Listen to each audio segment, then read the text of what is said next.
Welcome to the Banker Lamp. Please enjoy the video. You start by getting power and proximity right.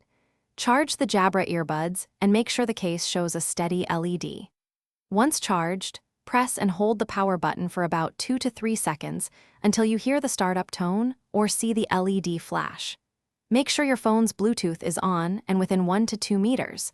This reduces interference and speeds pairing. Doing this first clears common connection delays and prepares both devices to discover each other immediately.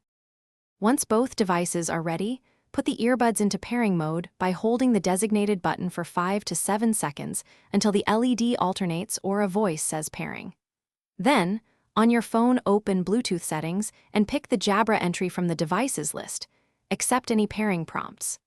After connection, install the Jabra Sound Plus app to manage firmware updates, equalizer presets, and multi-point preferences.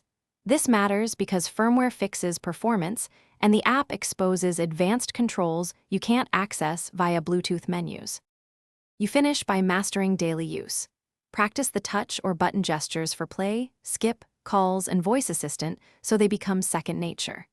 Make sure to open the app to tune ANC, transparency, and mic levels because those settings change how you hear and how others hear you on calls. If something goes wrong, no audio or pairing fails, power off, then reset by holding the button for about 10 seconds and repair. This clears stale profiles and resolves most connectivity glitches quickly. Thanks for watching. If this was helpful, leave a like and consider subscribing. See you next time.